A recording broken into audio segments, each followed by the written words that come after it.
Okay, உருளைக்கிழங்கு பச்சரிசி மாவு கொஞ்சோண்டு வேக வச்சு கொஞ்சோண்டு காஷ்மீர் மிளகாத்தூள், வரமிளகாத்தூள், உப்பு, கொஞ்சோண்டு பெருங்காயம், ஓமம் கொஞ்சோண்டு, அதுக்கப்புறம் இந்த இது கஸ்தூரி மேத்தி பிசைஞ்சு விட்டு அப்படி போட்டேன். இது 1/4 கிலோ இருக்குங்க. இதான் வந்து 150 ரூபா 200 பீஸாக வந்து விற்கிறாங்க.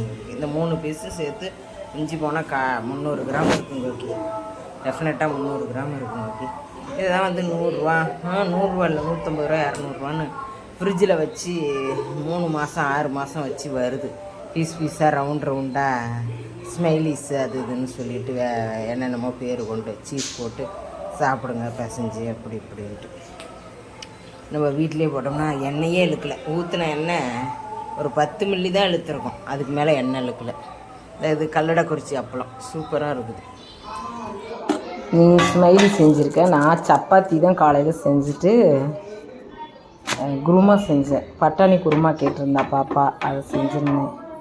பழைய சாதம் போடலான்னு பார்த்தேன். அப்புறம் சப்பாத்தி கேட்டால் சரின்னு அதுதான் செஞ்சு கொடுத்தேன் காலையில். சரி காமிஸ், வேறு ஒன்றும் இல்லையே.